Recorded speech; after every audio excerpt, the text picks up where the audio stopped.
Nevím, co to světlo.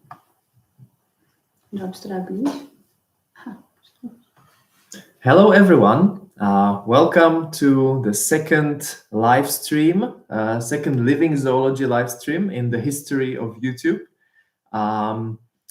First of all, I think we want to wish you all the best in 2025. Yeah, definitely. And for us, it is, I would say, good start of this year because we came from Australia. We went for a long trip to Australia for 1 month. It started in December, but we came back a few days ago. So we had a good start of this year.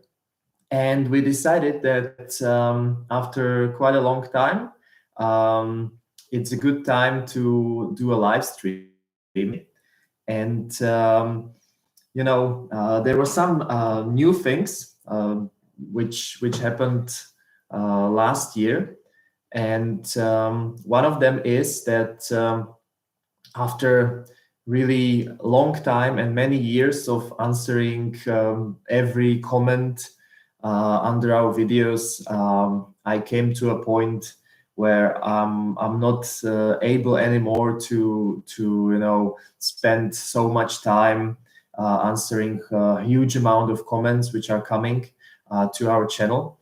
And also, unfortunately, many of the comments were, I would say, frustrating to answer.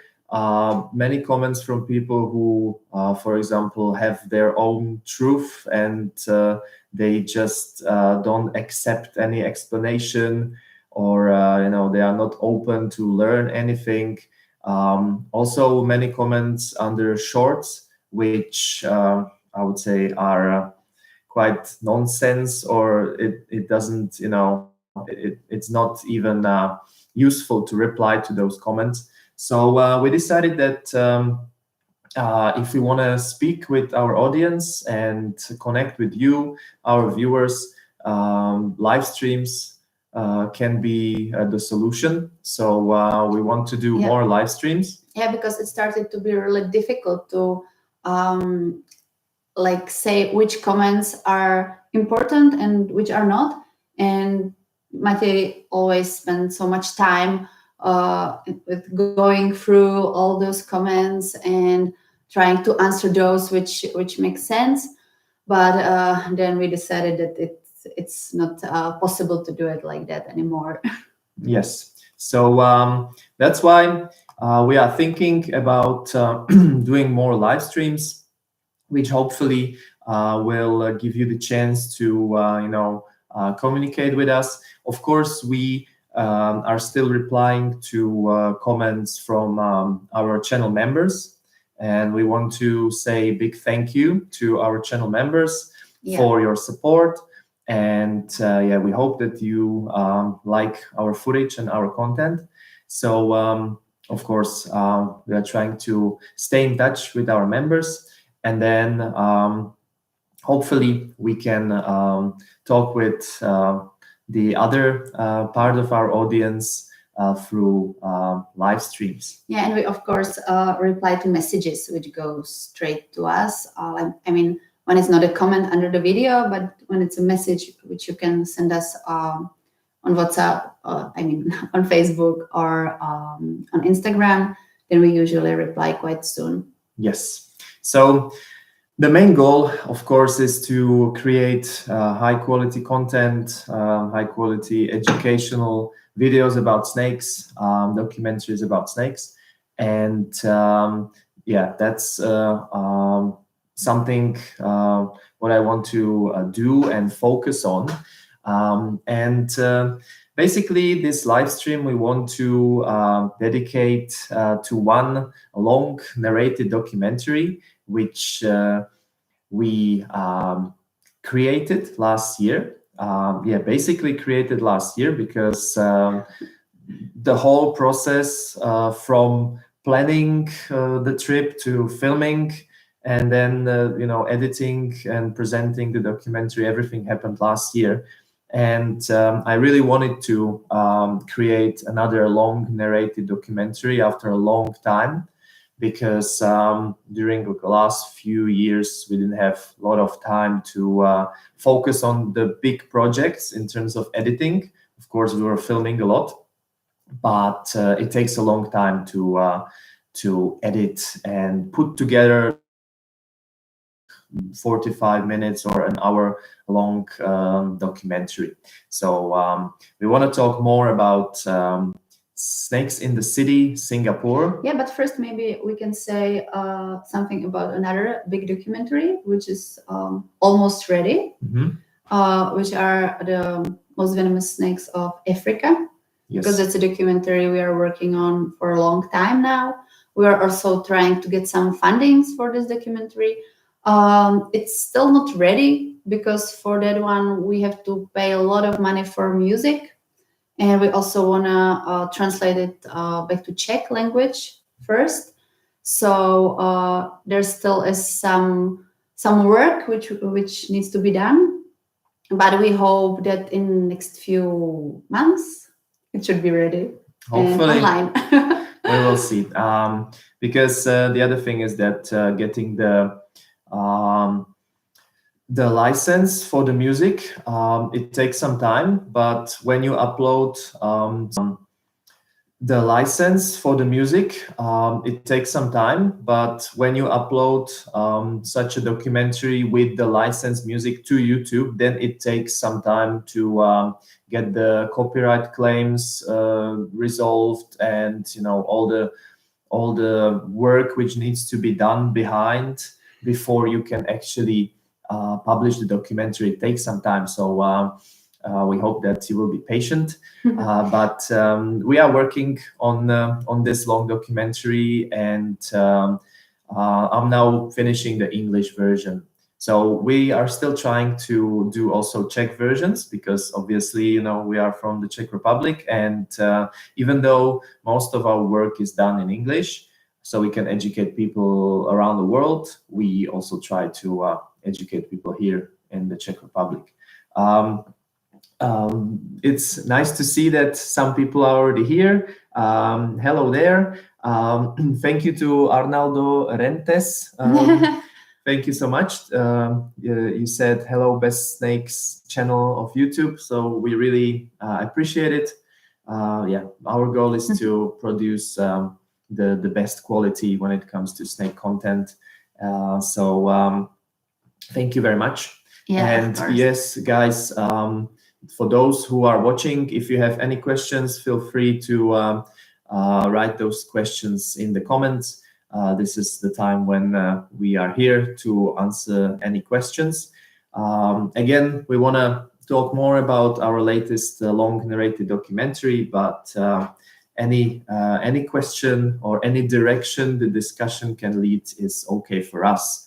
I think what might be interesting for you will be a little information about what we actually did last year, which trips we did last year, because I think we had quite a successful year. We started to focus more on certain very specific and interesting snake species, which were still missing in our footage database, let's say. Yes. So we started year 2024 with an interesting trip to South Africa. It was a similar trip like Australia this year, where we start the trip in December and we finish it in January. Yeah, it's a good time for traveling for us, because I got holidays from my kindergarten where I work as a teacher. So we usually can travel when I'm not at work. So this time of year during Christmas and New Year is great, because there are long holidays and we can travel for a longer time. It's great for those longer expeditions. Yes. So in South Africa, we wanted to get more footage of the black mamba. Of course, it's a very important species. Many people are afraid of this snake, and we want to show that black mambas are not evil, and they are like all other snakes, peaceful animals. and they don't want to attack humans without any reason. Then we wanted to film the wrinkles. Some of you maybe already saw our video about wrinkles. I think I edited that during spring 2024 already. So that video is already online. You can check it. We also have a nice interview with rescuer from Durban, Nick Evans. He is a really great person doing great work saving snakes. We really like to spend time with him. So we visited him for the second time. And yeah, I think the interview is very interesting. You might be really interested in seeing this video if you haven't seen it. And then in South Africa, we saw other very cool snakes. Green mamba, also Eastern green mamba, boomslang, southern twig snake, night adders, stiletto snakes. So it was a great trip. And then we ended with the brown forest cobra, which was one of the main targets also. So that was, but it was difficult to find. That was a cool trip, but yeah, some species sometimes are difficult to find. It's interesting that we often are quite unlucky for common species, even though local people are telling us, yeah, this snake is so common, it's everywhere, you will definitely find it. Sometimes we work hard and look everywhere and we can't find the snake. But on the other hand, we tend to have luck with rare species. So if people are telling us this snake is rare, you will probably not find it, then it's a good chance that we will find it. So that was South Africa. And then, yeah, unfortunately, we came back from South Africa with African tick bite fever. That was not funny. Which was not pleasant at all. But yeah, but we took antibiotics and it was fine in like 2 weeks, maybe 2 weeks of antibiotics, and then we were fine. Yes. So, and then we quite soon had another trip, which was Suriname. And it was a really, really cool trip to South America, where I think one of the most interesting snakes for us, which we wanted to see, was the emerald tree boa. Definitely.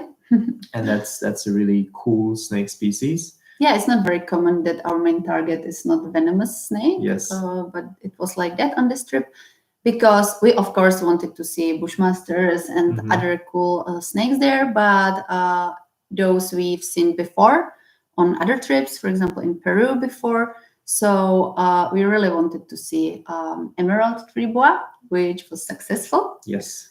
We were lucky. We saw two individuals. Yeah, one really big one and one smaller one.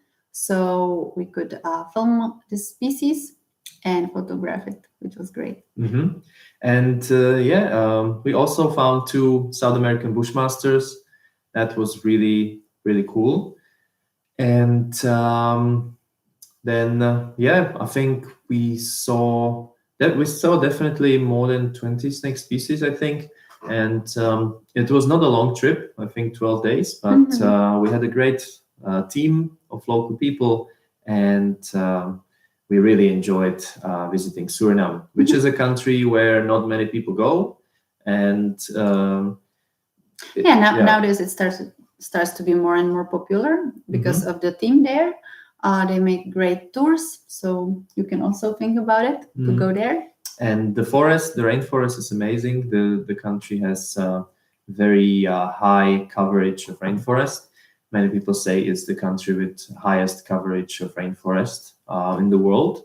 I think like 92 or 93%. So really, really interesting country to visit. And then another trip came quite soon, and that was in April, I think.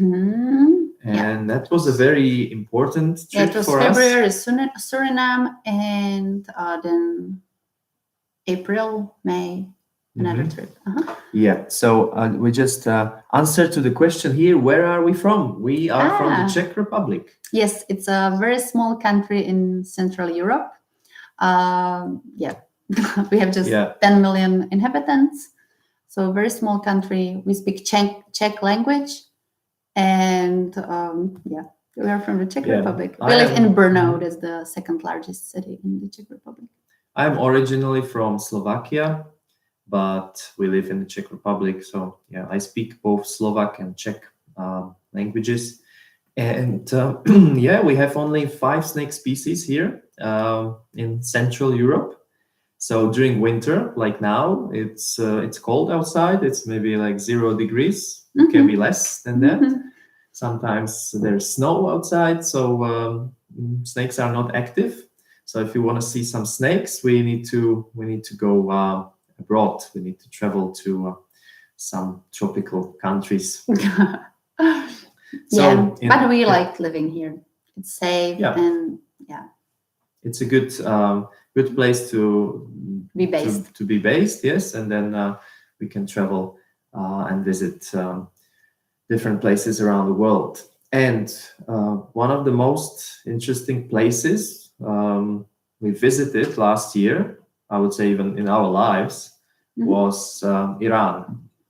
So after many years of filming snakes and working with deadly venomous snakes, now it was the time to finally visit Iran, which is a country which has quite bad reputation in the Western world. Many people are afraid of going there, and yeah, we decided that we will try. And our motivation was to find one very, very special snake, and that's the spider-tailed horned viper. Yeah, this was a big goal for us for many years, for a long time. So we were happy that this year or last year already, we were successful and we could go there. Yes, and it was really amazing. It was amazing from the natural point of view and also cultural point of view. So yeah, that was probably the highlight of last year. Ignacy Sus is writing that he knows Czech Republic quite well, loves our country and our Thank videos. you, Thank you thank so you, much. thank That's you. amazing. It's always nice to hear people saying that they like Czech Republic or they visited Czech Republic, because yeah, we are a very small country. But yeah, Prague, for example, is a very famous city. So yeah, it's always nice when people like the experience of being in the Czech usually Republic. when we travel and we say we are from the Czech Republic, it's more like, where is it? Or it's Czechoslovakia. Yes, which was 30 years ago, more even than 30 more. years ago. Yes, Yes, so that's nice that Yes. that you know our country. Yes. And that you like our videos. It's Yeah. even better. I Thank think. you. Thank you. Hello to Brazil also, to Oh, Carlos. To Bahia, cool. Yeah. I haven't been to Brazil before. Susanna was there. I would love to visit Brazil one day.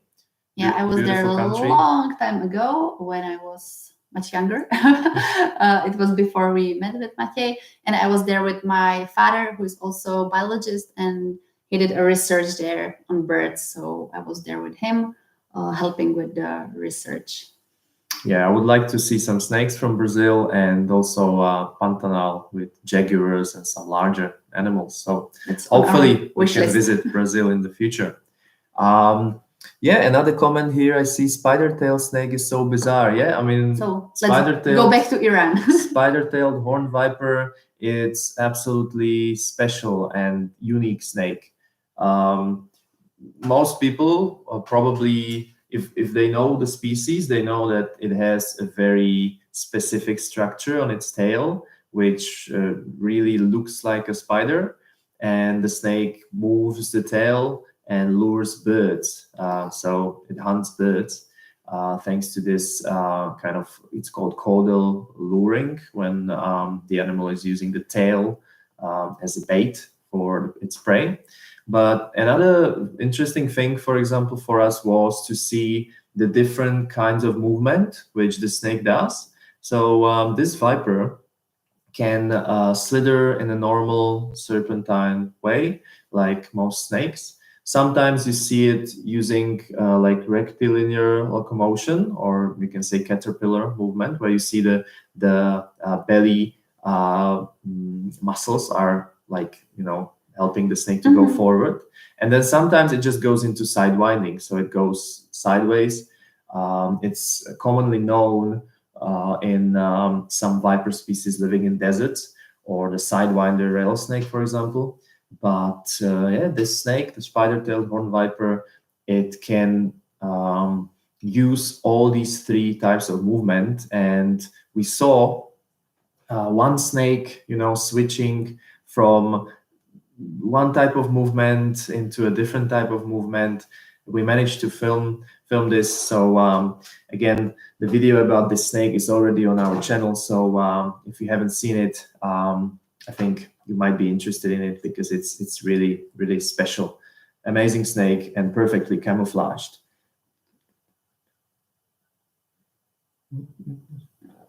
Desert to horned viper.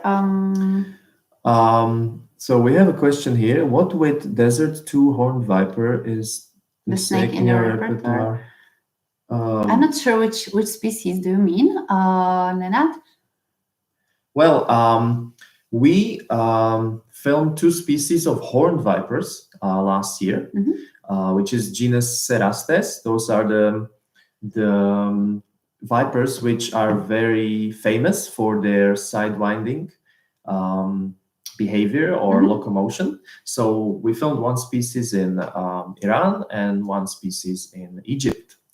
So yeah, the video is not out yet. It was really cool for us to finally see this genus of vipers. And yes, very soon you will see the video about famous snakes in ancient Egypt. We will talk about this later, but yeah, we visited also Egypt this year, and I already almost have a video ready about snakes of Egypt. So I think it will come out still during January, so you can look forward to it. And Sahara horned viper, yeah, that's the species which we filmed in Egypt. Yes. Yeah. And we have another comment. So please feel free to ask us questions, because we are here for you. So we are happy to talk about topics which you are interested in. Of course. So, hi, your films are so amazing. Hope you guys visit Thailand someday. The southern region has many interesting snakes, such as the red-headed crate and the red-bellied kukri snake. Yeah, well, we visited Thailand this year also. We will, or we can, I think, talk about it directly. Yes. So it was in August, and we decided to connect our visit to Singapore with Thailand. It was not a long visit. I think it was like 10 to 14 days, not very long. But we really liked it, and we were in southern part of Thailand. Actually, I would say one day we would still love to come back, because we missed some species, or let's say, for example, the red-headed crate, but we basically didn't. We're not looking for it. Didn't look for it properly.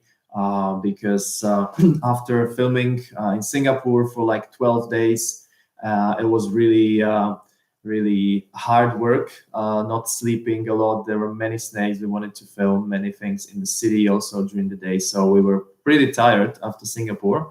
And the main goal was to make a documentary about snakes of Singapore. So in Thailand, we also wanted to have some relax. And also, you know, finding the red-headed crate is not very easy. You need to really work hard for that. So that might be one of our targets in the future if we come back to Thailand. Our really big target and main reason why we came to Southeast Asia this year was the Malayan blue coral snake. And that was the snake which we really wanted to film, and we found it. It was amazing. It was, I think, the second night Yes. already in Singapore, so it was great. But already a lot of work. I think after about 9 hours of walking, in total 9 hours Yes. of walking in the forest, and just spending time in the habitat trying to find the snake. I think we saw it. It was like 1:30 a.m., something like that. Well, I was filming another snake. Yeah, I that was was actually really cool. filming juvenile Waggler Spit Viper, and then Susanna just shouted that she sees something blue in the bushes, It was very blue. and it was really amazing. So And this was an important snake for us to film because it's quite special. And I wanted to say just interesting thing that actually Thailand was one of first countries we visited together. Yes, Like a long time ago. 11 years ago. It was 2014. So 2015, I 15? think. Mhm. Okay, 15. So almost 9 years ago, Yeah. we visited northern part of Thailand, and we really liked it there. It was amazing, and we actually made the first movie there, or like Yeah. first documentary. It's not a really professional It's one, only in Czech language. and I it's think. only in Czech language, probably. Yeah. But it's still on our YouTube channel. So Yeah. it's like a very historical part of our work. Yeah, so we basically began our international work for living zoology in Thailand. That was our first larger trip. Tell me the most poisonous one you ever trapped. So you maybe mean the most venomous snake we ever caught or worked with, and that was the inland taipan, which is the most venomous snake in the world. So of course, Australia. It lives in Australia. Yes. 2 years ago. Yeah, there's a video about inland taipan on our channel. You can check it. What is the other comment? From Skillbox. Love your channel. 100% the best YouTube channel on snakes. Thank you so much. Thank you. Really appreciate it. First question: favorite snake. Favorite snake. It's a tricky question, and I always have troubles to answer it because it's so difficult to say just one snake. So my answer always is that in general, if I should say a family, I love lapids. So cobras, mambas, taipans, kraits, coral snakes. Those are some of the snakes which belong to family Elapidae. And if I should be more specific, I really like to work with cobras, mambas, for example. I like the complexity of behavior with these snakes. When you work with them, when you film them, it's usually a very active work, so the animal sometimes changes behavior quite rapidly. You need to be focused. You see a lot of behavior, for example, compared to vipers. Vipers are awesome, they're beautiful, but very often they are either just sitting in one place or moving very slowly, which is nice for filming and nice for working with them. But I like the complexity of behavior with elapid snakes. So yeah, if I should say a group of snakes, I would say cobras, mambas, maybe taipans, brown snakes, some of the larger elapid snakes. And I like small vipers. Yeah, Susanna likes when the snake is small and cute. And you can nicely, easily photograph it. Yeah. No, I mean, all snakes are cool. For me, the spider-tailed horned viper was a big target, which we saw this year because it's super cool snake with so many interesting features. It's super well camouflaged, and then the tail, and then the movement and horns and everything. So that's definitely one of the most amazing snakes I've ever seen, of course. I think also the different point of view for you and me is that you are photographing snakes and I'm filming. So of course, when you want to photograph a snake, it's good when it stands still and it doesn't just, slither away so fast. And that's why I think vipers are much more favorite for photographers. For me, as a filmmaker, I like when the animal is behaving, when it's showing some behavior. Doesn't need to be anything dramatic. It can be just a simple tongue flick or slow movement. But of course, it looks much better when the snake looks alive and moves a little bit on the video. Okay. The other question was challenges faced when traveling. Oh, there are That's so very- many. There are so many. That's a very complex question. We can maybe talk about some of our experiences from last year. Few points from trips from last year. Well, one thing which I think we are noticing, and maybe many of us are noticing during traveling around the world, doesn't need to be traveling for nature. It's the changing of weather. I would say weather starts to be Unpredictable. more and more unpredictable than from what we remember 10 years ago. Usually we think a lot about timing of our trips because, as you might know, with snakes, their activity tends to be quite seasonal in many parts of the world. So we try to choose rainy season or sometimes dry season if it's good for certain snakes, let's say for mating season and so on. And it starts to be usually in a way that we plan specifically the trip for a certain good time, and then we come there and the weather is just absolutely different than we expect. Yes. and that is a big challenge, because if the weather is not good for snake activity, snakes are cold-blooded animals, so if the weather is too hot or it's too cold, the snake is not going to be active and will be hidden. So that's a big challenge for us. And we had it in Iran. We had such cold weather. It's supposed to be like 30 degrees and more, and we had 15 degrees and rain, and there were no snakes active in the time. So luckily, we were still lucky for weather during the few days when we were searching for spider-tailed horned viper. But then we were super unlucky for weather during the rest of the expedition. The same thing in Australia now. We had like more than a week when it was super cold, raining, and it was difficult to find snakes.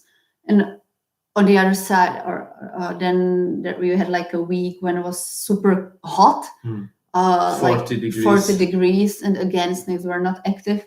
So weather is quite challenging. And you can't do anything about it. So that's really tricky, and we never give up. So we try hard. So we look for snakes until midnight, 2 a.m.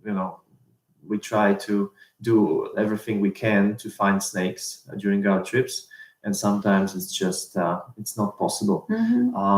So apart from weather, other challenges, sometimes I would say that it's more difficult to cooperate or communicate with local people than to actually work with snakes, I would say. Because of course, we are traveling to many different countries around the world, meeting people from different cultures.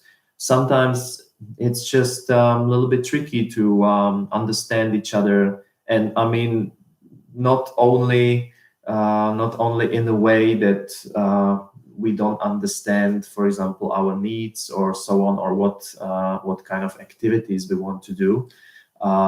Because of course, looking for snakes is kind of a specific activity, and some people who didn't do it before might be a little bit surprised that we want to, for example, walk at night with torches and headlamps. Or headlamps. In some countries, it is weird and it might look very suspicious, for example. And then in some countries, we really don't understand each other in a way that the local people we meet, they speak zero English. And it was like this, for example, in Egypt. But it still works. But yeah, with technologies which you have nowadays, we just had Google Translator in our phone, and we were able to nicely communicate. English, Arabic. It takes more time, of course. It's not so fast, but it works. So Yeah, but in general, we've met so many really super nice people around the world.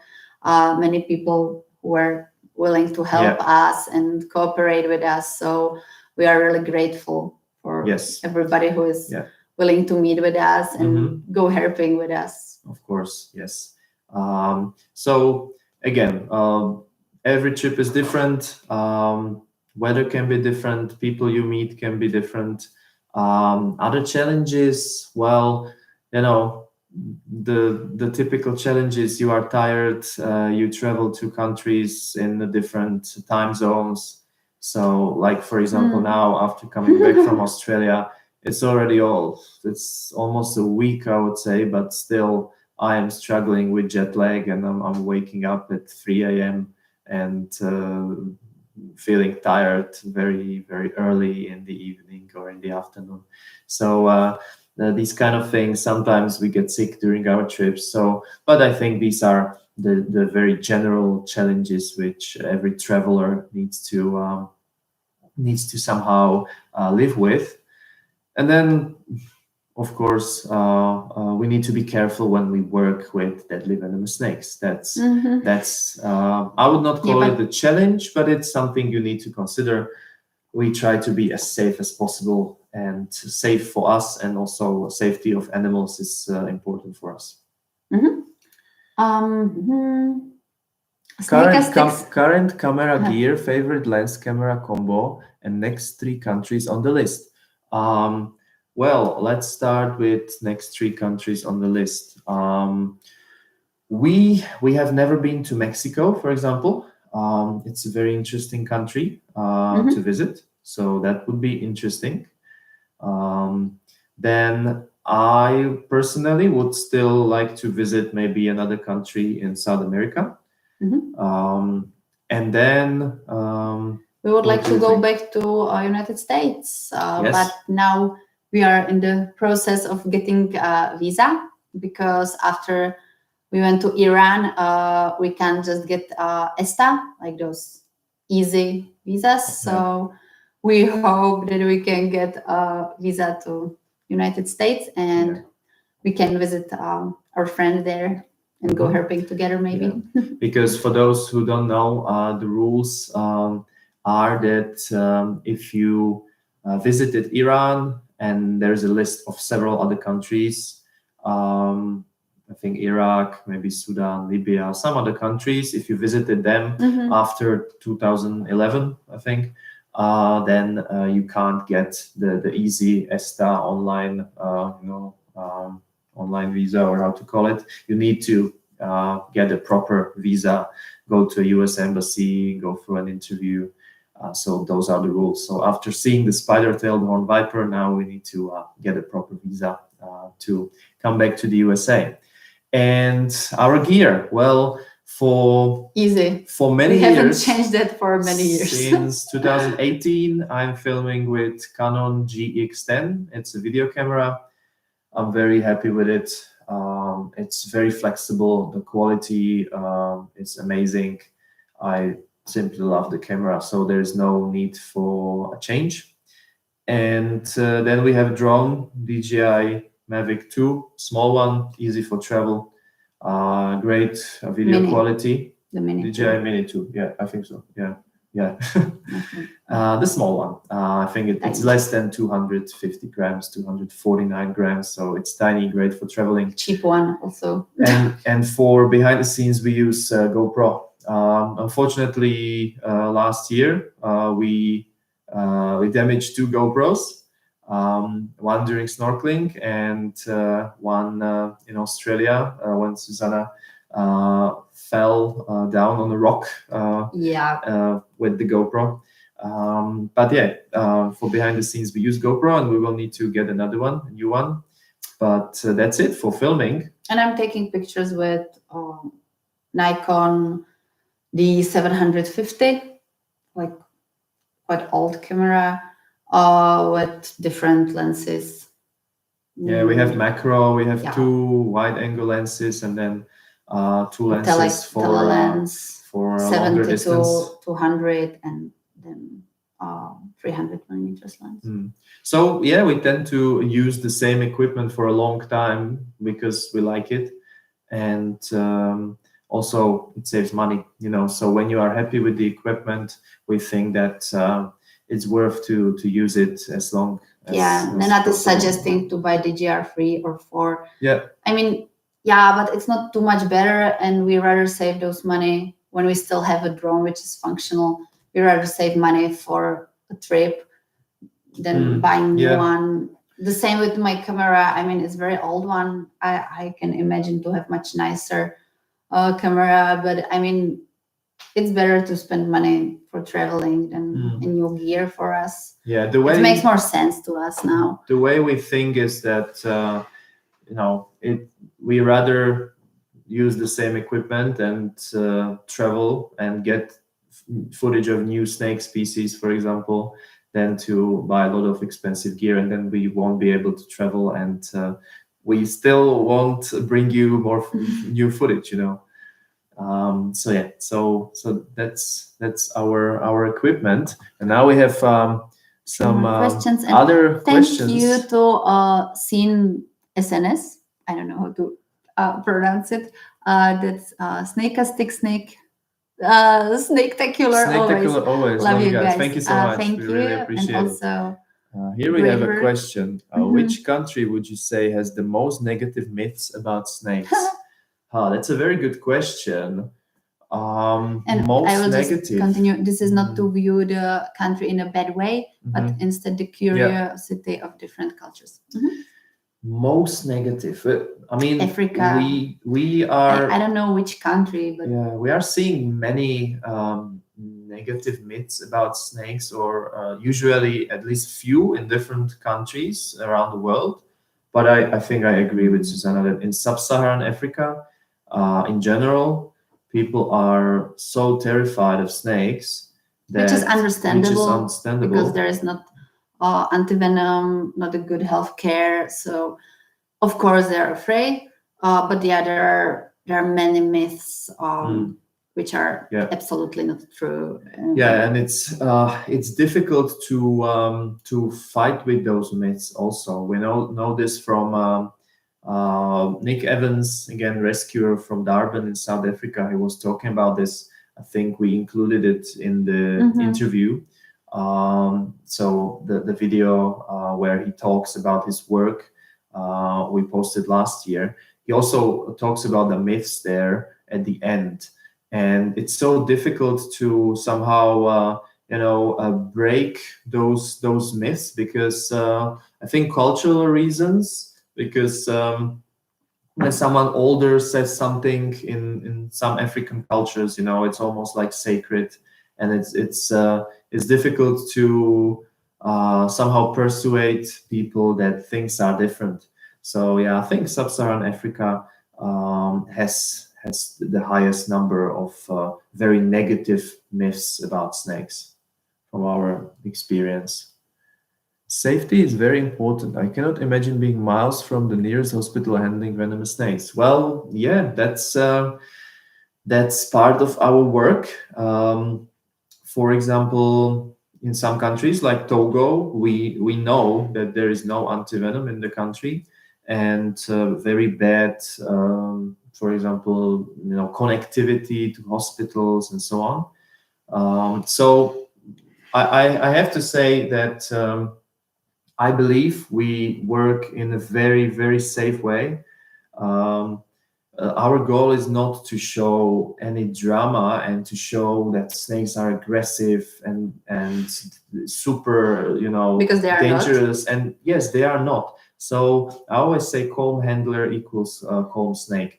It depends a lot on yourself or on your behavior.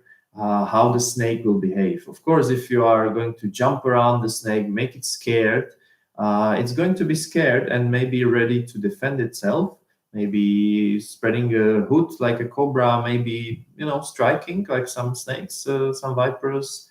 Um, so we are calm. We use tools. We use snake hooks, snake tongs, special gloves. We use safe bagging techniques when we need to put the snake into a different spot to film it safely, for example.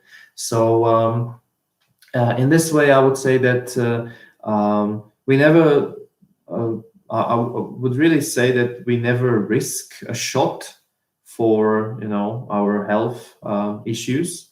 So with some snakes, if it's potentially dangerous to, for example, take a wide angle shot when you need to come very close to the snake with the camera. With some species, we just don't do it because we feel like it's not necessary. And during filming of basically any snake in the world during the last 10 years around the world, I never had the feeling like we are in danger and the animal wants to kill us. So yeah, working with snakes for us is usually very peaceful. And of course, I know that there is risk, and that's why I try to be always fully focused. I have huge respect for these animals, and I know what they can do, what they are capable of. So that's why I'm respecting them, and yes, trying to stay somewhere in the middle. Because if you have too much fear and you are terrified, you can react, in a weird way. You can be super scared, move fast, and that scares the snake too. That's not good. Also, the other extreme is not good when you have zero fear at all and you risk and you start to, taking snake with your bare hands and stuff like that. So we try to be in the middle. Yeah, we never risk. We are trying always to be as safe as possible. We don't free handle snakes. We always use tools, but very gently. We always use gentle tongs, just a hook. So we try to be as safe as possible. Yes. The That's first great, thing thank you. that drew me into the channel was the quality of the video production, top notch. I always recall the video of the cobra surrounded by mongoose. Yeah, thank you so much. That's these kind of behavioral scenes. I think you're talking about the scene of Cape Cobra meeting with meerkats. These behavioral scenes are always so precious for us because you need to be lucky. It happens from time to time. Even though we spend a lot of time in nature, when you come somewhere for 2 weeks, for example, it's just about luck. So we value these scenes a lot when we see a hunt, any type of behavior, shedding skin, male combat, anything really, really, which just depends on luck. We are super grateful when nature provides for us and we can film it and document it and show it to the world through our video. Valdis Marcelino, greetings from here to Brazil, Sao Paulo. Greetings. Thank you that you like our videos. Yes. Cape Cobra, meerkats, good. Cool. Sean, SNS, we all love your great work and be safe always. Thank you so much. Yeah, we try to be safe. Try to stay alive. Yeah. I just want to ask, is it loud enough? I mean, can you hear us nicely? I'm Hopefully. not sure. Hopefully, because you're reacting. So yeah. Just let us know if you need us to talk more loud. So we don't have any more questions right now. So I think we can continue with talking about trips from last year. During summer, I think July, we decided to visit Egypt for the first time. And it was interesting. We are both studied zoologists. I'm a doctor of zoology. Susanna has master's degree in zoology.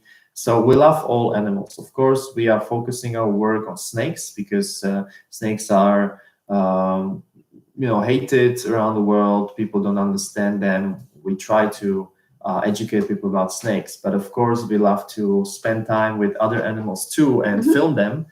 And in Egypt, we had a chance to snorkel with a dugong several times. It was really amazing. I'm actually working now on a video about snorkeling in Red Sea. We came back to Egypt again this year, or last year already, 2024.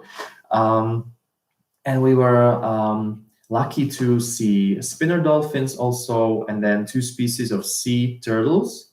You know, when you are underwater hairpin swimming with sea turtles, it's like, you know, looking for reptiles or amphibians just under the water. So that's really cool. So I know it's going to be something a little bit different, but we also want to show other animals in our videos when we have the chance. So there will be a video about snorkeling with different animals in the Red Sea soon. Quite soon. Yeah, I'm working on it. Yeah, I really love swimming and observing underwater world. So I'm trying to take Maciej to more and more snorkeling trips. Yeah, and we're trying to improve our abilities for snorkeling. And the final goal for me is to finally, hopefully, get some footage of sea snakes underwater. That's one of my dreams, to get nice footage of sea snakes. So hopefully we can do that in the future, and that would be awesome. And now we want to say a big thank you. Wow, thank you so much to Scalawag for supporting your support. It's really amazing. We really appreciate it. When you guys write to us that you love our videos and the content, it really makes us very happy. And our goal is to show that snakes are amazing. And I think the better the content, it's more powerful. So it really means a lot to us when you say that you like what we do. Thank you so much. Yeah, thank you for showing us that it makes sense what we are doing. Yes. Or what we do. Thank you so much. So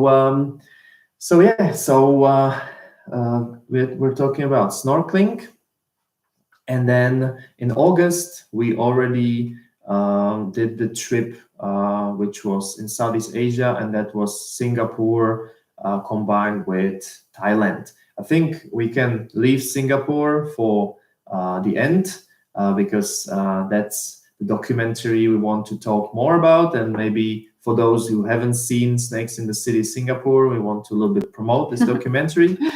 So we leave that for later.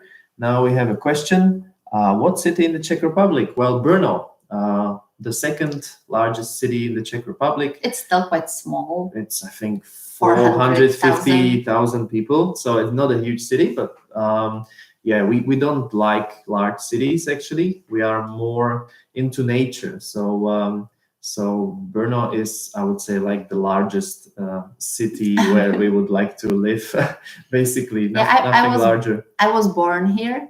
And then I was also studying here, university, and Maciej came here to study at the same university. And that's how we met here in Brno. Yeah. So I haven't moved from this city my whole life. Yeah. My parents live just very close by. Yeah, but we like it here, and that's important. Yeah, you guys are great. You deserve the compliment. Thank you so much. Thank you very much. Love Brno motorbike. Oh yeah, I think MotoGP. Yes. Yeah, but I'm think not it's sure. cancelled already. Yeah, it's not here anymore. I don't know why. Maybe for a few years already. I think they stopped doing it. Yeah, I know many people knew Brno because of motorbike racing. Yeah. So let's go back to some of the trips from last year. Well, we only have 2 left, except Singapore. Yeah, Egypt number 2. Yeah. Egypt number 2 we really was loved interesting. it because the first trip we really liked it. The snorkeling was amazing, but it was like 40 degrees outside, and there was zero activity of snakes, so we were not even trying. We spent all the time in the water. That's the seasonality we were talking about before. If it's 40 degrees during the day, snakes will not be out. So we decided to come back in a different season. And be more focused on snakes. November was better. We started with snorkeling, with amazing experience snorkeling with spinner dolphins. And I think it's not, when I'm saying dolphins, it's not 2, 3, it's not 10, it's not 20. There were more than 50, definitely more than 50 individuals. It was absolutely amazing. Yeah, we were really lucky. Yeah. You know, there's a chance that you will see 0 dolphins or you can see many of them. And we were lucky to see. This was really, really stunning experience for someone who loves wild animals. And you will see it very soon because I'm working on the video. The part with dolphins is already edited. If you are into underwater wildlife watching or anything like that, then I think you might like our next video about snorkeling. And if you are not, you will still like it. Dolphins are cute. Yes. And dugongs are even more cute. And sea turtles. Yes. And then we will go back to snakes because in Egypt, we went to search for one very special snake, especially, and that's the Egyptian cobra. For me, Egyptian cobra is quite special because it has a very important role in the ancient Egypt history. And even more special for me was to search for the species in Egypt because most people find this species in Morocco, where these snakes, they usually look very different. They are very dark black when they are adults. In most areas in Egypt, the snake has like brownish, light grayish coloration, I would say. And also, you know, I really wanted to find this snake in the area so close to pyramids and all these amazing ancient historical sites. So we found the Egyptian cobra. It was amazing. And then we also found the Northeast African carpet viper and the Sahara horned viper. It was a short trip, so we didn't have a lot of target species. And sandboas. Yes, and the bonus was a sandboa, which was super cool. So this was really interesting for me. And we also then visited pyramids. And for me, it's super interesting to... we brought a cobra from there. This is what we have from Egypt. And I really like cultures where snakes have an important role. You know, the snakes you can see in Egypt, for example, in hieroglyphs. Those are basically the letters you see on some historical sites. You see them on the walls.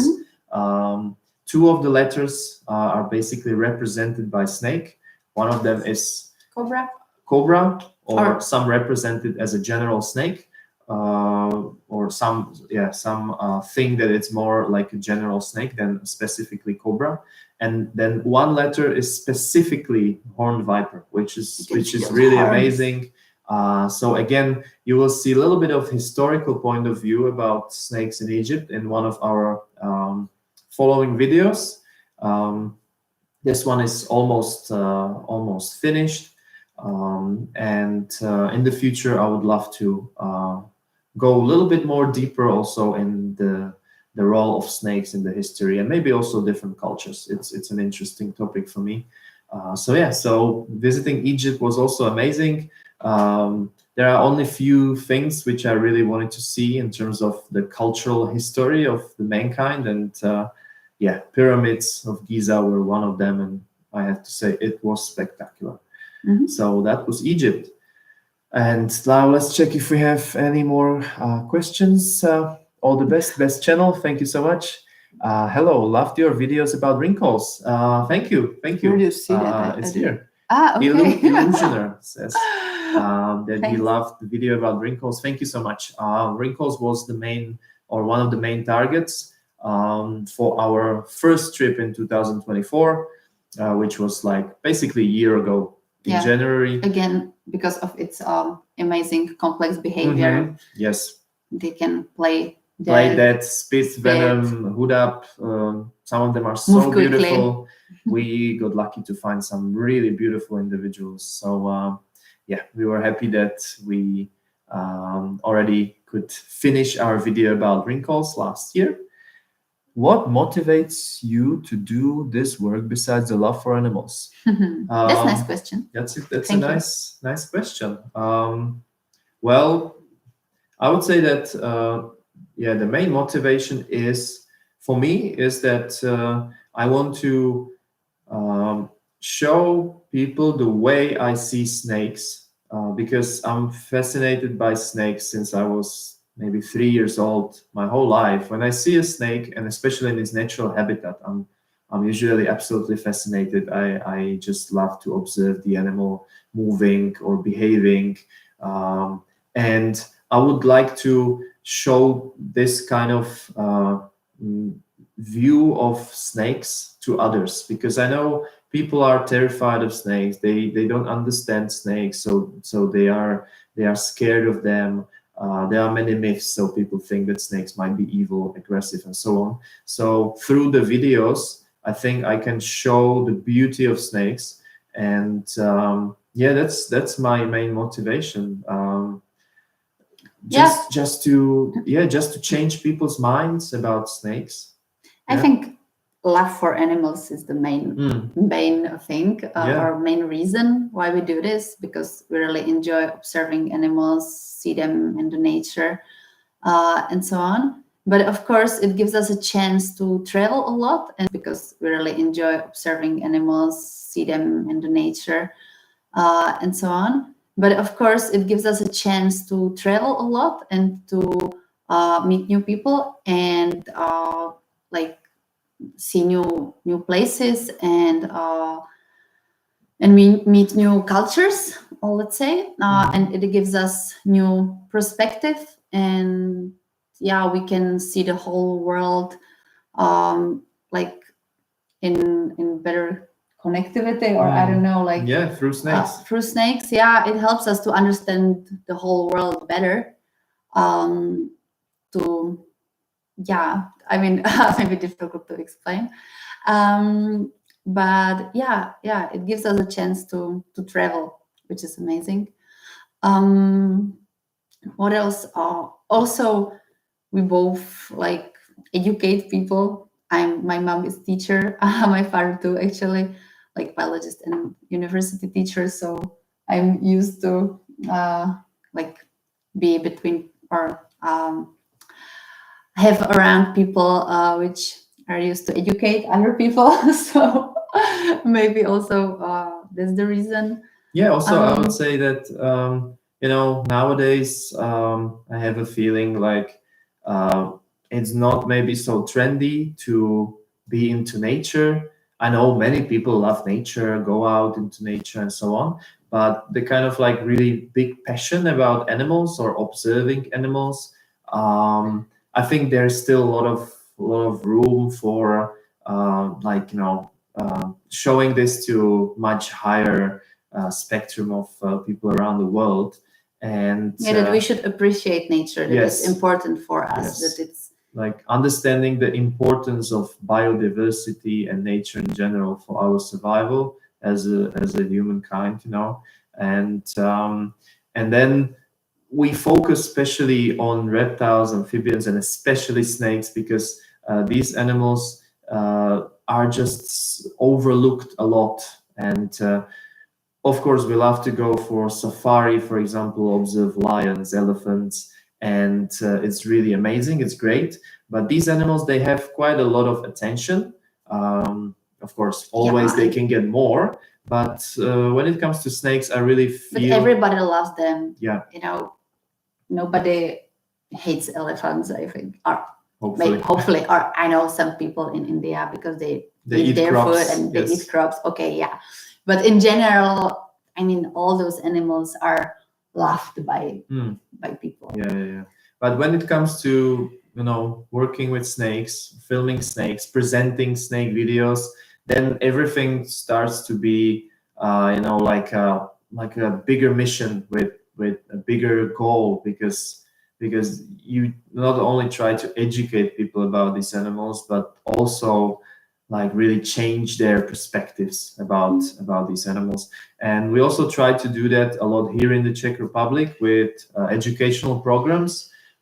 So we are not big keepers. We only have 4 snakes at home, non-venomous snakes, and we show them to kids in schools of different ages, and we do these educational programs, and you can see the reaction of many kids or students when they have the chance to touch an alive snake for the first time in their lives. And sometimes we go from absolute fear and terrifying feelings to to have the kid like 15 minutes later to have a snake around their neck and being happy and being absolutely comfortable with the animal. So that's very rewarding to see, and you realize that many of the fears we have are just instilled in us through society, or just because of simple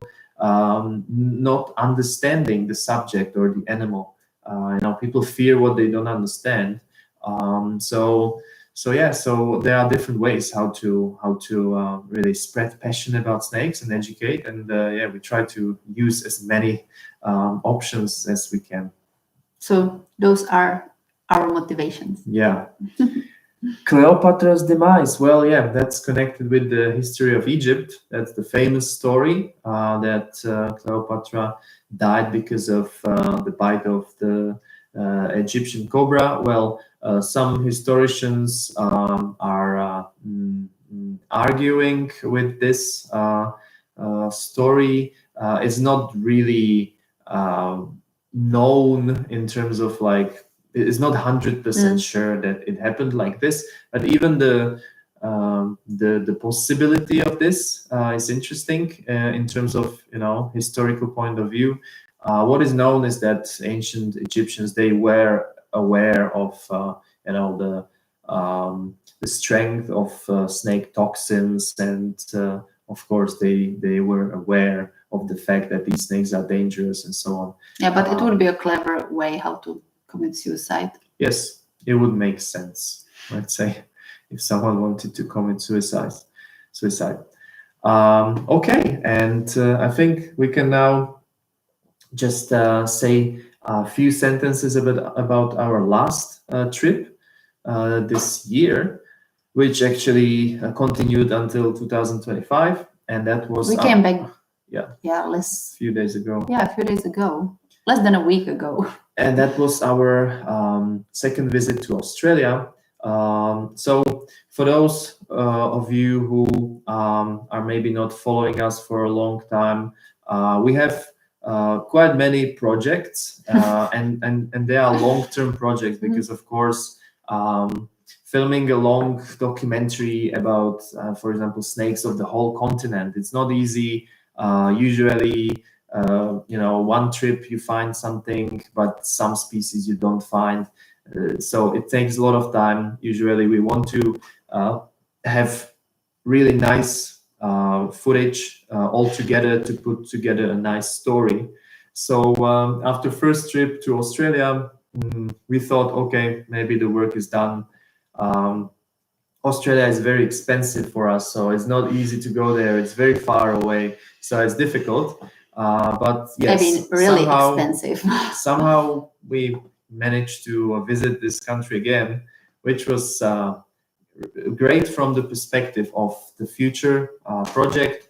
So in the future, I have had this vision for a long time, and now I can say that the filming work is done. We will create a documentary called Australia, the Land of Venomous Snakes. I want it to be like a big epic documentary. And now we have the footage for it. We again traveled to different parts of Australia during this trip. It's a big continent, even though, when it comes to continents, it's small compared to many other continents, but still the distances are huge. And we managed to film some cool footage. So when the time will come, you can look forward for a long narrated documentary about snakes and general wildlife also of Australia. Some of our targets were not snakes actually, because last time when we were in Australia, our main camera broke, and it was a really difficult situation. For about 10 days, I couldn't film any footage. It was very stressful. It was not possible to get the camera I needed in Australia. So we then, through Susanna's mom, we were able to get a second-hand camera of the same brand and type, and then in the Czech Republic, and then through our friend from university who was in the Czech Republic and was flying back to Australia, we were able to get this second-hand camera so I could use it. I'm using it until now, and so that's why I didn't have footage of platypus, for example, or southern cassowary, some of the iconic animals which I want to have in the documentary to showcase the general fauna and biodiversity in Australia. So we came back for some of these non-snake targets too. Then, for example, some of the lizards we found were absolutely amazing. The frilled lizard, that was one of my dreams to see this animal. It's super amazing. So you can also expect a video about lizards, absolutely amazing lizards from Australia. I waited 2 years to come back to Australia to film the frilled lizard, because that's like, I really had a feeling it needs to be there. So you'll see several absolutely different species of lizards from Australia in this video. I want to do it quite soon, so it's going to be one of the following videos on our channel also. That's Australia. Yeah. And now I see we have some other Some comments. speculate the puff adder killed Cleopatra. Oh, the puff adder. I don't know. That would be not clever. Yeah, that's not a very nice bite from puff adder. You don't want to get a bit. Yeah, I think Cleopatra was clever enough not to get bitten by a puff adder. Also, it's a question if puff adders lived in ancient Egypt at that times. There are some sources of information suggesting that back at the time, several thousand years ago, the climate was a little bit different, and some snakes which don't live in Egypt now maybe occurred in Egypt in the past. Some people, and there is no direct evidence that Cleopatra was bitten by a puff adder. But who knows? Who knows? Yes. Thank you. I enjoyed getting to know you better and about your lives. I even recognize when other channels use your images. Oh, yeah. Thank you so much. It was. It's really nice to connect with you and talk to you. I feel like maybe this is actually a good way to do a live stream and to maybe know each other more. Yes, because we are actually not, or I don't want to say like not used to talk, but our main goal is not to be in front of the camera. And you probably noticed that most of our videos, see you, Nana. Yeah, thank you, see you. Most of our videos just show animals or some behind the scenes where we work with snakes, but we don't plan to focus the main videos on our channel on us. It was never my goal to focus videos on me. I always wanted to show the animals and put the main focus on nature and wild animals and show their beauty. So maybe live streams are a good way how to communicate with you guys and how to maybe talk more about specifics of our work, what we do, and some ideas which are sometimes too difficult or too long to explain in some videos.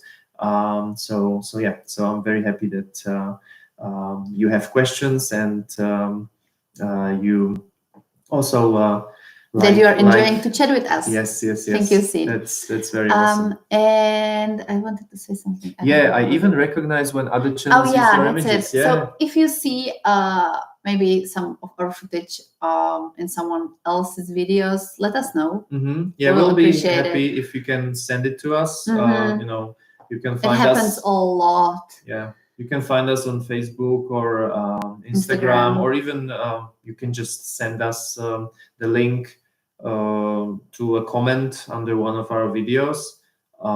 It happens a lot.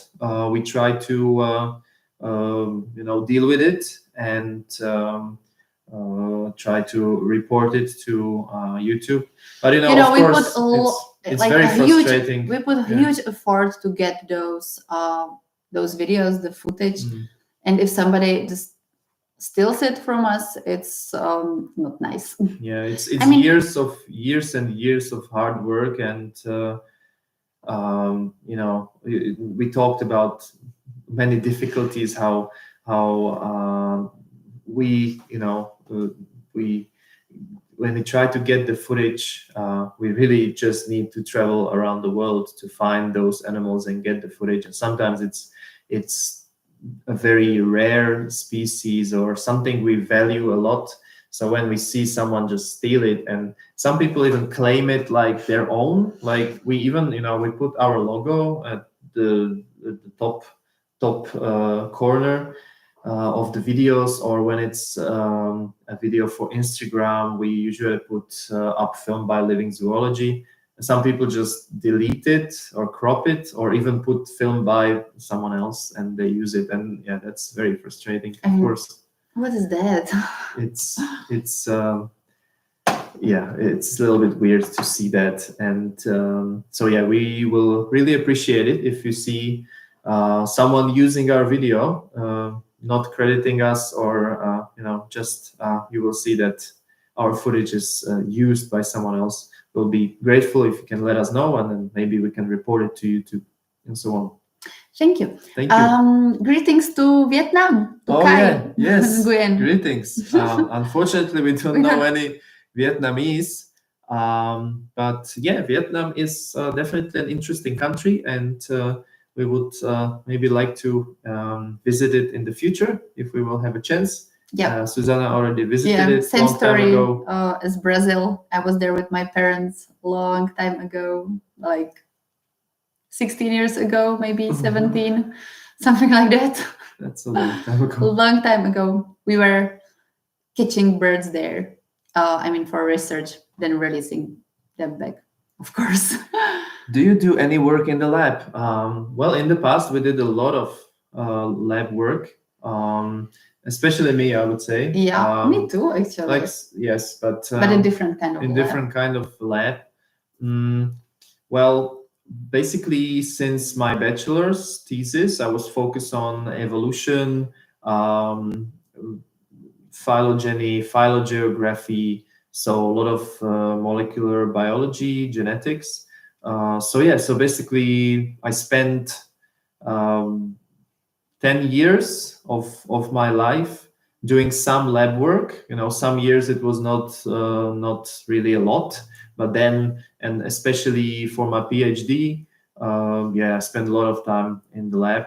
And also master's degree. And also got master's lab work degree a lot. was also Genetics, some lab work. Genomics. So yeah, back in the days when we were studying and doing research, we were doing a lot of lab work.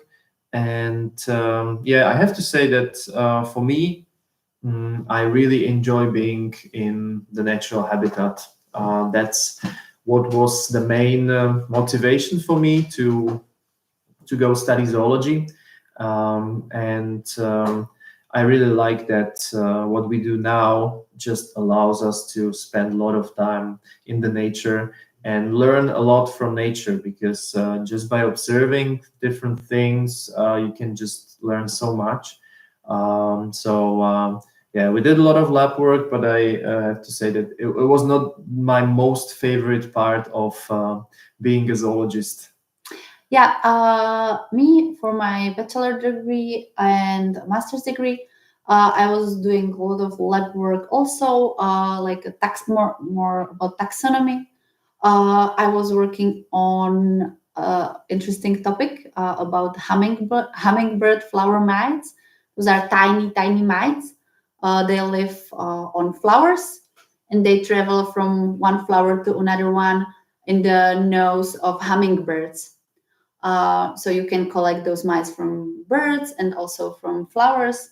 And I was describing one new species of this mite. So it took a lot of time to sit in the lab on the microscope and checking all those mites. Yeah, it was interesting, but I was not continuing with this topic more because after finishing master's degree, I decided to work as a teacher because simultaneously I was studying not only zoology but also biology education. And now for 9 years, almost 9 years, I work as a teacher in the forest kindergarten. So I'm the whole day outside with kids. We spend time in nature with those kids, and it's amazing. I like it. I enjoy it more than the lab work, I would say. So that's also what I was saying before, that we have to travel during my holidays because the work in the kindergarten, it's a full-time job, so I can't just leave whenever I want. So yeah, sometimes it's a little bit difficult that I work a lot here in my work, and then when I have a free time, we are always traveling and filming snakes. And I actually have a second job, I would say, doing these things together. But I love both of these things, so it's cool. Yeah, it's amazing that Susanna just goes to work early morning when it's snowing here, and she's just putting so much clothes on herself. And Of course, if you want to basically, survive the whole day outside. yeah, and the day before, in the afternoon, we just arrived after about 35 hours on the way from Australia, with huge jet lag and coming from absolutely different climate and 30 degrees of difference. Yeah, it's amazing what she can do, and I'm happy that that she is happy to spend time during traveling, because I have to say it's very important that we work together, especially when it comes to venomous snakes. I think it's safe, and it's good to have someone else who gives you another perspective. I know from people who usually travel alone or try to, for example, photograph snakes alone. It is dangerous because you can't focus on the camera and focus on the snake also in one moment. So for me, it's very precious and important that we do this together. And of course, yeah, it's important to know that Susanna has a full-time job, and filming snakes or filming wildlife is like a second work for her when she's accompanying me. Filming videos is the full-time job for me, but for her, she has a lot of other responsibilities and taking care of 17 kids every day. But they're amazing. Yeah, that's awesome. A lot of people don't realize these things, that hard work and commitment. Thank you. Yeah, thank you. Yeah, I think we are very committed, and and we love what we do, and we just feel very honored to do what we do. So even though there are usually challenges and obstacles, we always remember the good things, because traveling, working with animals, educating people, it just gives you so much. So yeah, we are really grateful that we can do what we do.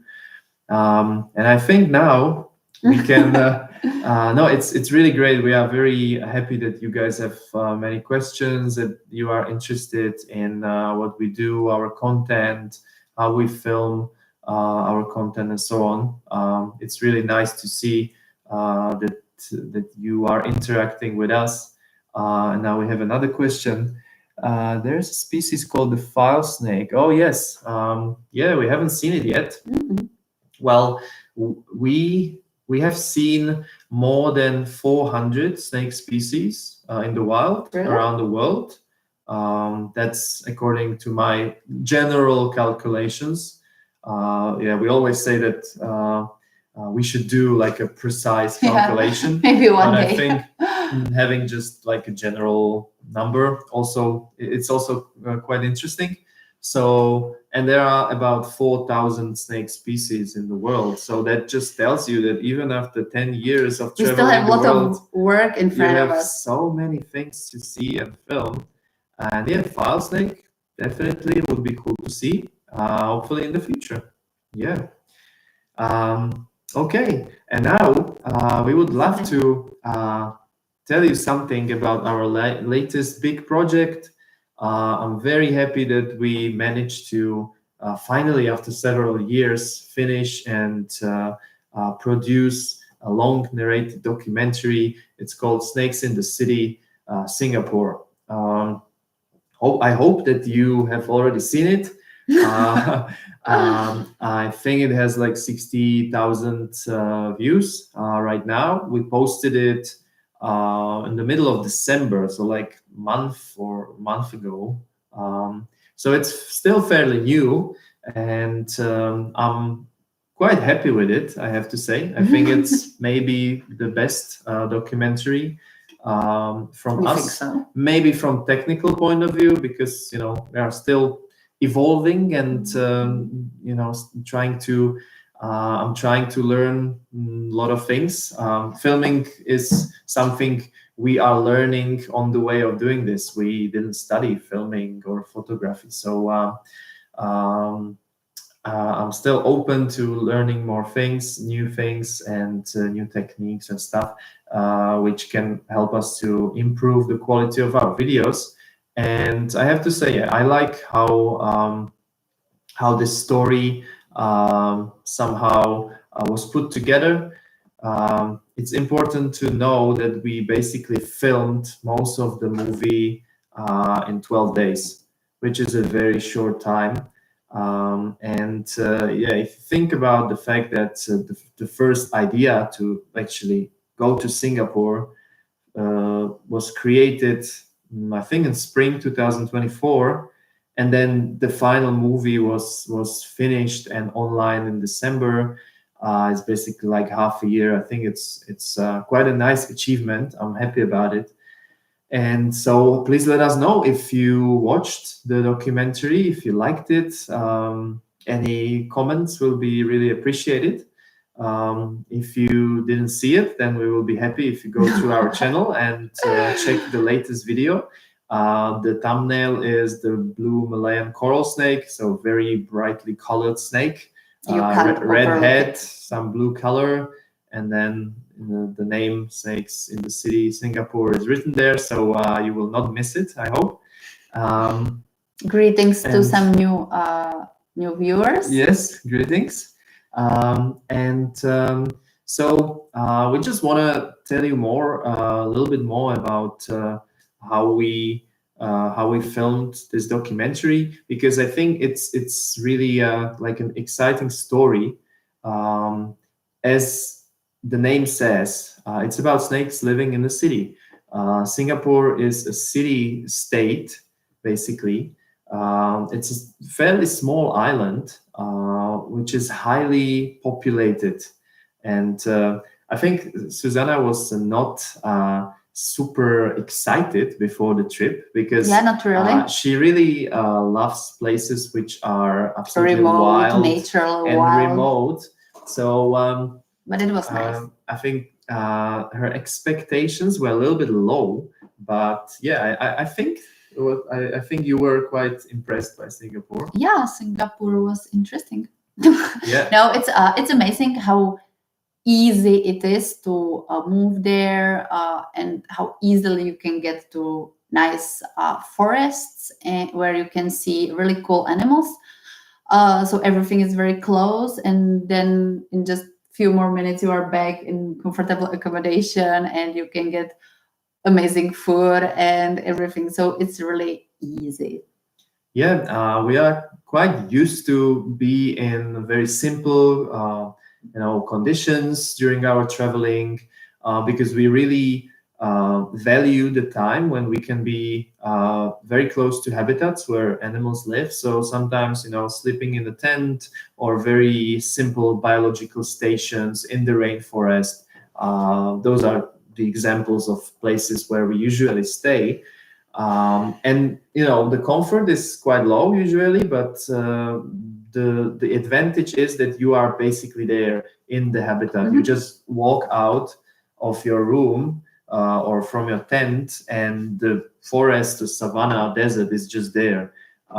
So Singapore was a big contrast to this, where it's a big, bustling city, modern, multicultural city, and you stay in a hotel in a small room, because Singapore is like, it's not super expensive, but it's fairly expensive, especially if you for compare it- Southeast Asia. Yeah, It if you is compare it expensive. with other countries in Southeast Asia, it is expensive. So yeah, basically we try to stay according to our budget, and we only had like a small room. But again, Very small room. again, it's a room. It's a comfy. normal, comfortable room.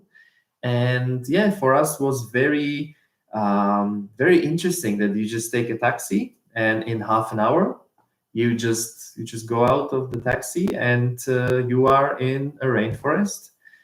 They call it reserves or city parks in Singapore, but basically it's kind of like a high quality rainforest. The really primary rainforests are not very common there. Just few areas where you really see a primary rainforest. But even the other places where maybe the habitat is not extremely pristine, but it's still fairly untouched. And it's kind of like a small area, but it still manages to support quite high populations of many animals. Singapore actually has over 60 species of snakes, which is amazing considering the fact that it's a really small area. So this was for us absolutely fascinating. And of course, the main target species was the Malayan blue coral snake, which we luckily found during our second night already from 12 days, I think we stayed there. So it was good, because it's always a lot of pressure when you want to find the main target species. And you need to realize that when we go for these trips, the outcome is film it in the wild, but it's a gamble. You just go there and you try. You walk in the forest for hours, days. Sometimes there's a chance that you will come back without the footage, without seeing the snake, and maybe next time. But luckily, this main target species was found quite quickly, and we were having a great time. It was a beautiful animal. Yeah, it was one of the most colorful and special snakes we have ever seen. Yeah, this snake is in the documentary, of course. And then, yeah, we were surprised that snakes were quite plentiful in Singapore. One of other big target species was the waggler spit viper, a beautiful pit viper species, which has a big sexual dimorphism, meaning that both sexes, they look different in terms of size and coloration. Females are bigger, different coloration than males, and we have seen quite many individuals. So that was really, really cool. Now I see some questions here. Do you intend to visit Brazil, to visit the Snake Island? There is only one endemic species there. Yeah, we would love to visit Snake Island in Brazil, Ilha de Queimada Grande, but it's not easy to get there. As a member of public, you can't go there. I think only researchers, soldiers, and sometimes people from media can go there. We already tried once to get there. Also, last year, I think there was a group of people going there. We were interested a lot about how it went, and They were invited us, but it was then they didn't go there. Then yeah, some but it problem didn't. occurred, so it's and they didn't go there even. So I would love to go there. It's very difficult to get there. Hopefully one day we will get a chance. I think it's just about knowing the correct people, and I haven't been in Brazil before, so I don't know any people, doing some work on snakes in Brazil. But maybe if we visit the country in the future and get some valuable contacts, we might get lucky to make a video about this island. The tricky part is just to get there. Or if you have any suggestion how to get there, otherwise we are listening. Yes, when you read the stories about like you walk 5 minutes and you don't know where to step and snakes are everywhere, that's a paradise to me. If I don't need to walk for Hours whole and nights hours. and hours to find a snake, it's just so easy that it's in every corner. That's a dream. So filming such a video would be fairly easy, I have to say, just to get to that island. It's tricky. Yep. Greetings from Saudi Arabia. Oh, greetings to Saudi Bumping Arabia. in a saw-scaled viper brought me to your channel. Thank you sharing your knowledge to us. Some can stay safe. Thank you very Thank much. you. Greetings to Saudi Arabia. Yeah, we haven't been to Saudi Arabia. Maybe one day. Saw-scaled viper is a very interesting species, and I hope that the footage we have came out good. So thank you so much for watching our videos. What's your favorite snake in India? Yeah, we love India. We are coming back to India quite often because there are so many cool stories about snakes and people in India. And people are so nice there. People are nice there. The whole culture is amazing. Culture is amazing. So you can return to India your whole life and it still will be interesting. Maybe the most favorite snake from India. Skilowak, thank you for coming. Oh yeah, thank you so much. Thank you very much. Enjoy. Skilowak, thank you for coming. Oh yeah, thank you so much. Thank you very much. Enjoyed. Yes. We enjoyed the chat with you. Yes. Thank you very much. Have a nice day. I would maybe say king cobra, the most favorite snake from India.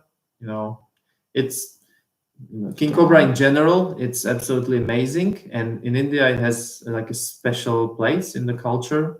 So when you see a king cobra in India, it is a special occasion. Some people worship cobras in India. Some people have big fear of king cobras, but no, it's such a peaceful animal, and I think king cobra would be my most favorite snake from India. I'm still thinking. Not sure. Some viper? Maybe, but which one? Malabar pit vipers are cool. Malabar pit vipers are beautiful. I like Russell's vipers. I think they're beautiful. And saw-scaled vipers, those small ones are because cool. In India, the subspecies we saw in southern India, it's tiny. It's 30-40 centimeters. It's very small compared to the subspecies of the saw-scaled viper, which lives in Thar Desert, for example, in northwest India, and then it goes more west, to Middle East. We saw it in Iran. It's much bigger, but as we said before, Susanna loves small vipers, small snakes in general. So those tiny, small, saw-scaled vipers in India, cute. They were very cute. What else? pythons, big python. Yeah. Indian Indian rock python. Indian rock Yeah. pythons Or are Burmese cool. python. We saw also last time. Yeah. Mhm. Yeah, India has so many cool snakes. It's actually, yeah, it's And difficult vine to say snakes. just one. Vine Snakes are awesome and they are amazing. common. So you see many of them usually. I love the bandit crate, for example, last time we were in India. So yeah, India has many cool snakes. Hello to Seattle. Thank you for Brian. watching our videos. Thank you for coming to this live stream. Also, thank you to Crosa. I really enjoy the videos you to make. Thank you for that. Thank you so much. So we are happy awesome that we can meet here and that you enjoy our channel. Sean, to me the crates interesting. Yeah, crates are very interesting. Some of them, for example, the bandit crate, the shape of the body is like triangular. It's very interesting. But I have to say that they're difficult to film and photograph. They are so active, always on the move. It's not easy with them, but yeah, I agree. Beautiful snakes. If you would like to come to Saudi, we will look after you. I'm in Jeddah. Okay. I went for a solo trail run up a rocky hill, very isolated. I bumped into the viper in the first 10 minutes. That's awesome. It sounds amazing. Thank you for offering us. That's Thank you so really much. kind. Thank you very much. Yeah, maybe in the future. Yeah. From Europe, it's actually not extremely far away. So yeah, definitely this region of the world, the Middle East, we still have to explore it more because we haven't been to many countries in this region. So yeah, thank you very much for offering us. Bye, Kai from Vietnam. Bye. And another question. Oh, that's an interesting question. Sinolabs. Weren't there new species of king cobras discovered? I never saw them because they aren't found in Uttar Pradesh. Only Synoptias mucosa and Folea piscator. Yes. Well, yeah. Recently, the king cobra was split into 4 species. Some genetic data were used and some morphology. I think some more work will be still done on this, and it's not finished. But for now, we have 4 species of king cobras. So one species is in Western Ghats. That one is isolated.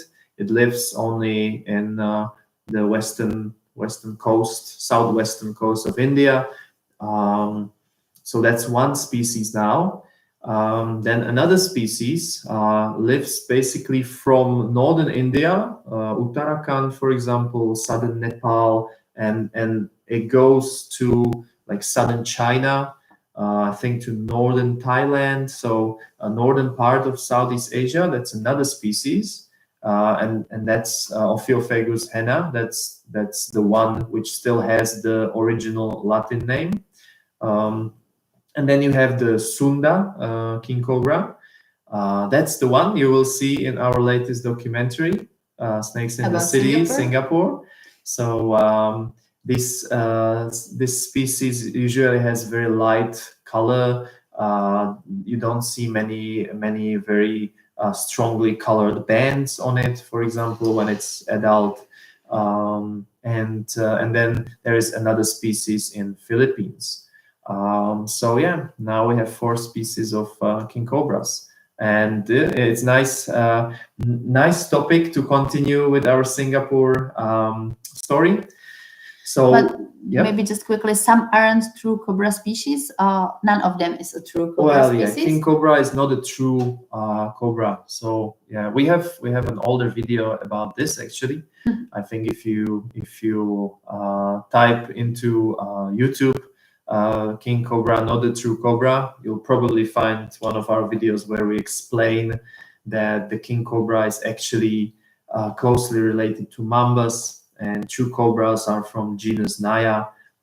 So those cobras, for example, like spectacled cobra, cape cobra, forest cobra. Yes. So these other cobras, those are considered as true cobras. King cobra is not a true cobra. Yes. Thankfully, all of big 4s are found in Uttar Pradesh. Want to see Russell's viper, bandit crate, common crate? Yeah, we have seen Russell's vipers, bandit crate, common crate, beautiful snakes. Some of them quite dangerous, especially the Russell's viper. Yeah, Bites many people. you can also find a video about big four Oh snakes yes, in that's true. India. Actually, We have a video about Big Four of India, where we also explain that this concept is quite outdated, let's say, and there are other species, like for example the hump-nosed pit viper living in southern India, which causes quite significant amount of bites, and we should be considering maybe a different concept than Big Four nowadays. Well, yeah, so back to Singapore. Um, in this documentary, you will also see the Sunda king cobra. It's the last scene of the documentary. So we were even lucky to film the king cobra in Singapore, a snake which was at least 2.5 meters, probably maybe even a little bit longer. And we were following it and just filming it for at least 2.5 hours, which was amazing. So just natural behavior. The snake was slithering, foraging, and that was a very special experience. So it happened basically in quite a small natural area. The snake went into dense vegetation just next to a parking area, and you just finish filming a king cobra, and then you just take a taxi and go to a hotel. No, we took a train. We took a train or bus. but some means of public transport, and that's very special. That's amazing. Usually, king cobras, they live in natural areas far away from people. So yeah, Singapore offers very special animal encounters. And yeah, so in the film, you will see many other interesting snake species. We also filmed some other animals like otters, for example. Singapore is famous for otters, for their habituated population of otters. So we got lucky to get some shots of otters too.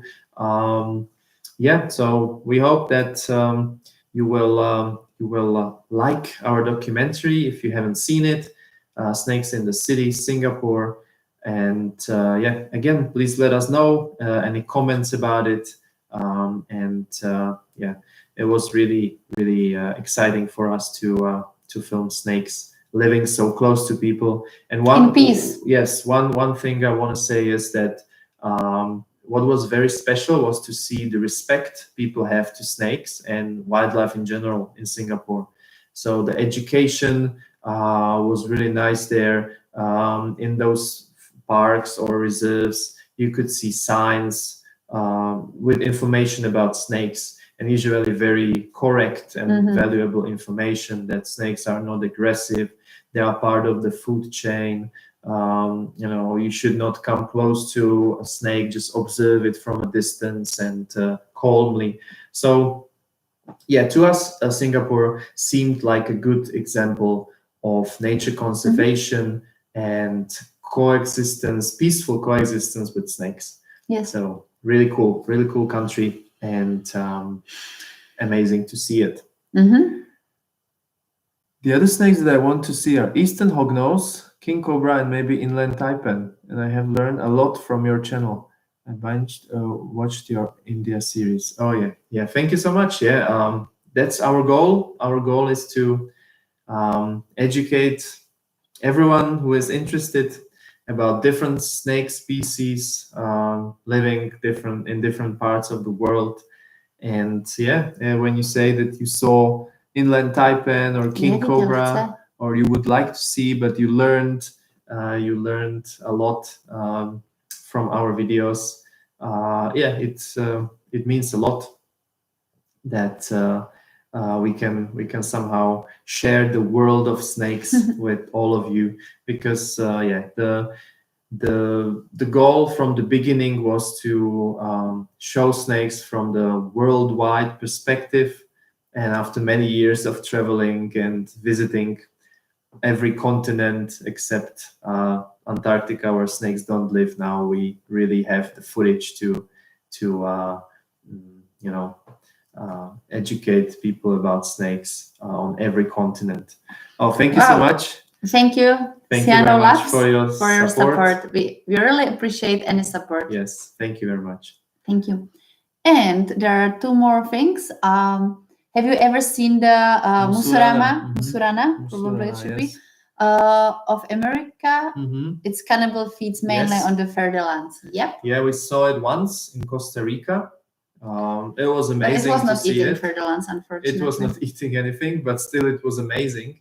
Actually, it was one of the best nights we ever had in terms of number of snake species. That night, we found 8 snake species, and I remember that we found a coral snake just before. It was like a small stream in the rainforest, and we were walking on the left side of it, and it was kind of a steep bank, and the coral snake was just in the leaf litter, and we saw the coral snake, and then very close to it, then suddenly we saw a quick movement of a large snake, and it was the Musurana, which was at least 1.5 meters. It was fairly nice size, and very active, big, beautiful snake.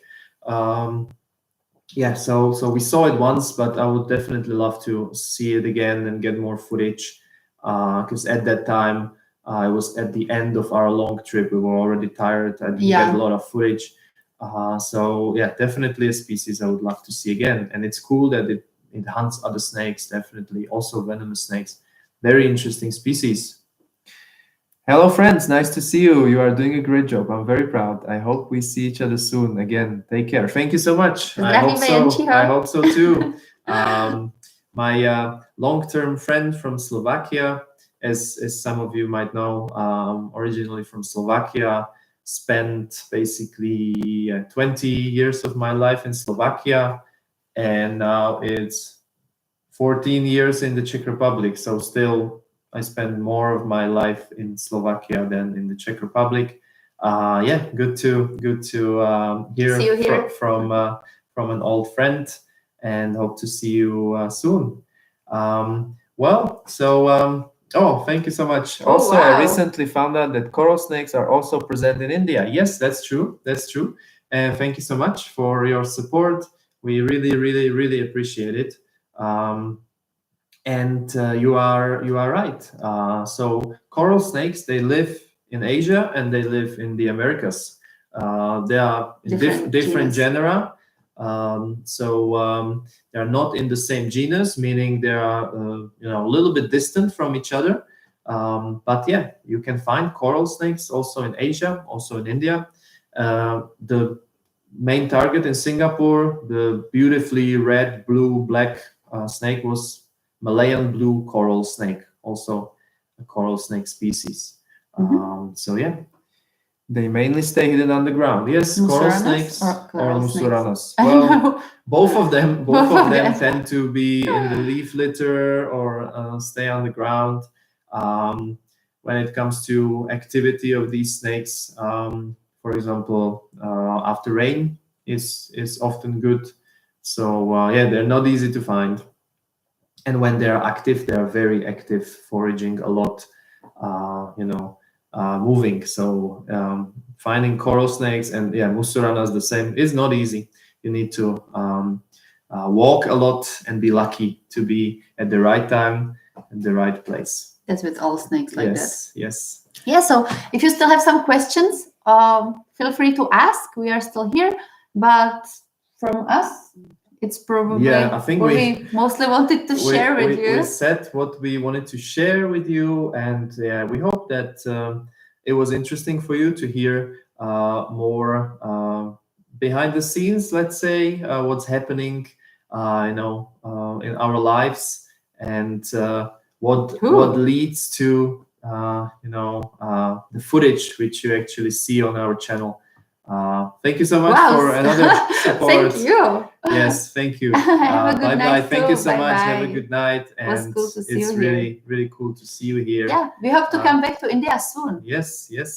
I have to say it's really a great experience to talk with people from different continents, from different countries like this, and to see that you all watch our videos and like our content. That really makes me very, very happy. I'm very grateful for that. So Me too, of course. hopefully we can meet during another live stream. If you liked it, just please let us know about some other questions. Sometimes I post some posts on community. Even before this stream, I try to ask if anyone has any questions, because this time we kind of knew what will be the topic of the live stream. We wanted to share with you our trips from last year, and then also present Snakes in the City Singapore a little bit. But then, of course, we are open to talk about different topics, snake topics, or topics about filming wildlife. So feel free to just stay in touch, and when we will do another live stream, we can focus it on something what's interesting to you. So thank you so much, guys. I think this is it for today. It's actually really nice. It's almost 2 hours. So I think hopefully it was enjoyable for all of you. And Isaac, sorry I'm late. Nice to meet you again. Nice to see you. You can see the the live stream will be online. It will be on our channel, same as the last one. So you can watch it at any time. Of course, we are not there anymore. There won't be a chance to ask questions directly, but maybe the topic will be interesting for you to listen. So of course, we will just keep this live stream on our channel, and you can watch it if you will be interested in it. So I think this is it. Thank you for coming. Thank you guys so much. We enjoyed last 2 hours with you. Yes. And again, all the best to 2025. Yes, let's stay hope safe, it will be healthy. A successful year. And we hope that we will still provide cool and interesting footage and content for you, so you will come back to our channel and enjoy it, and hopefully learn something new, hopefully be educated and inspired maybe. Thank you guys. Thank you guys. Have a nice day. Have a nice evening.